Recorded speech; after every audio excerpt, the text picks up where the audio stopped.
Good morning po mga kalapatid. Sa update ko lang po sa inyo, ito pong breeder natin na si Jaime Lim Cross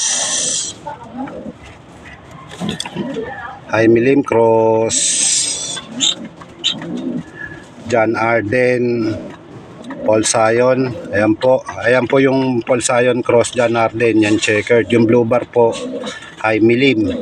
Sila po yung nangitlog nung pero ang itlog po nila ay walang similya mga kalapatids. Update ko lang po sa inyo, baka hanapan nyo po nung itlog nila. Kaya po kinondisyon natin sila ulit. Ayan po.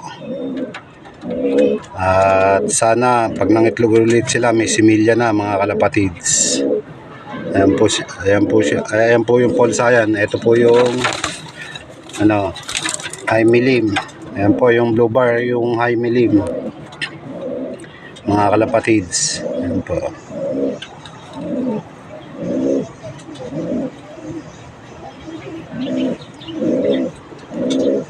Talaga pong talagang ganon ang buhay magkakalapate. Alam po ng mga nagkakalapate yan.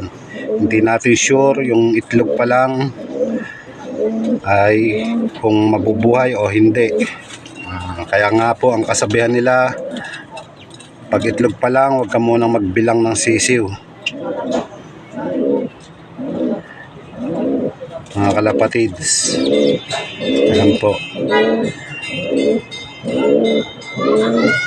Pero malulusog naman po sila.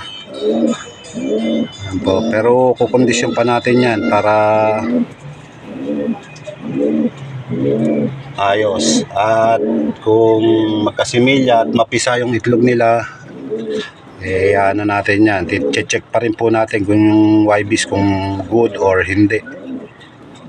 Kasi po pag pangit ang pusod ng YBs, hindi natin pinapalaki yon.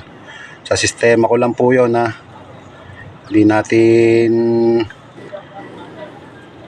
papalakihin na. Kasi lang din po yun, mahina. Para sa akin lang po. Ewan ko lang po sa sistema ng iba, mga kalapatids. Yan po. Pero mga 10 days, mag-iitlog po yan ulit.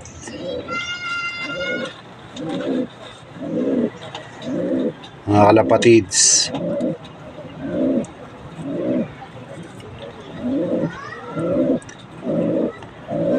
Hanggang dito na lang po mga kalapatids. Maraming salamat po. Ingat po tayong lahat.